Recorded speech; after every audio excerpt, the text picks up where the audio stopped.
본격! 아키베어가 안내하는 길 따라 다닌 방송입니다. 새로 바뀐 도로명 주소 길을 따라 건축적인 이야기를 들려드릴게요. 세종대로 1편 렛츠고고고!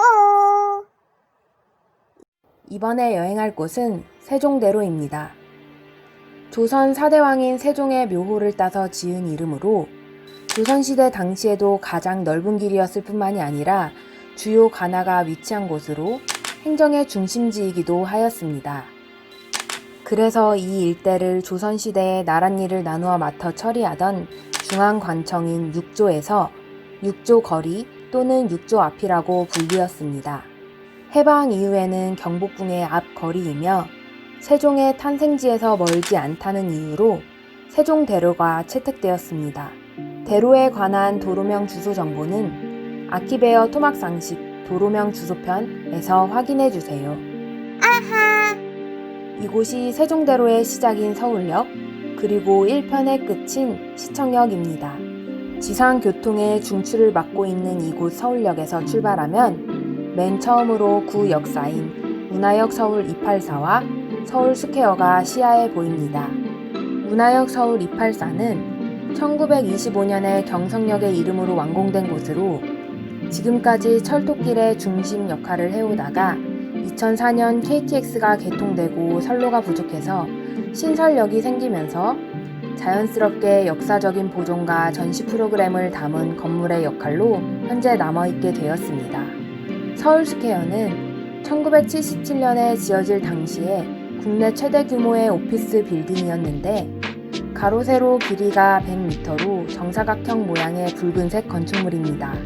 용적률이 지금의 건축법상으로는 지어질 수 없는 형태이기 때문에 준공 당시에도 남산을 가린다거나 청와대가 내려다 보이는 바람에 비판이 많았지만 대대적인 리모델링 이후에는 미국 친환경 건물 인증을 국내 리모델링 빌딩으로 처음으로 수여받았고 다양한 드라마에 등장하면서 서울의 상징적인 건물이 되었습니다.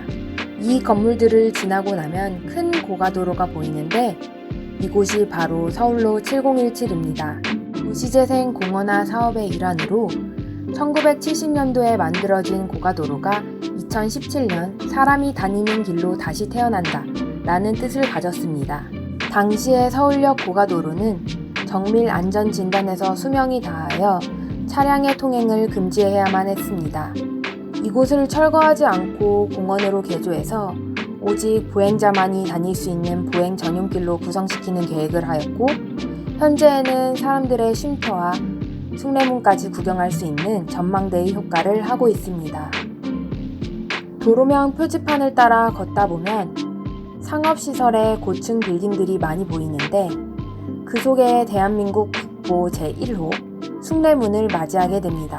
숭례문 또는 남대문은 한양의 4대문 중 하나로 도로에 고립되는 것을 막고 시민들에게 문화재를 가까이 하게 하기 위해서 개방하였는데 현재는 출입할 수 없지만 다시 출입하게 되는 날을 기대합니다. 숭례문길을 우회하여 다시 길을 따라 걷다 보면 대한제국의 궁궐로 고종이 황제로 즉위한 곳이었던 덕수궁을 만나보실 수 있습니다.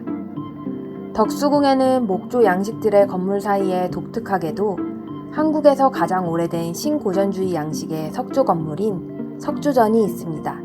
석조전은 그리스 건축의 르네상스 양식을 가미한 스타일로 이색적이게 느껴지기도 하는데요. 서양식의 정원과 분수대로 이국적인 느낌을 한껏 더 뽐내고 있습니다.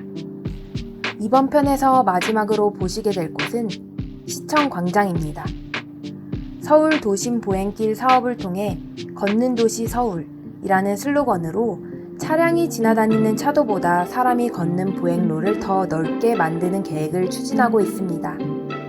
알아보기 쉽게 바닥에 표시가 되어 있네요.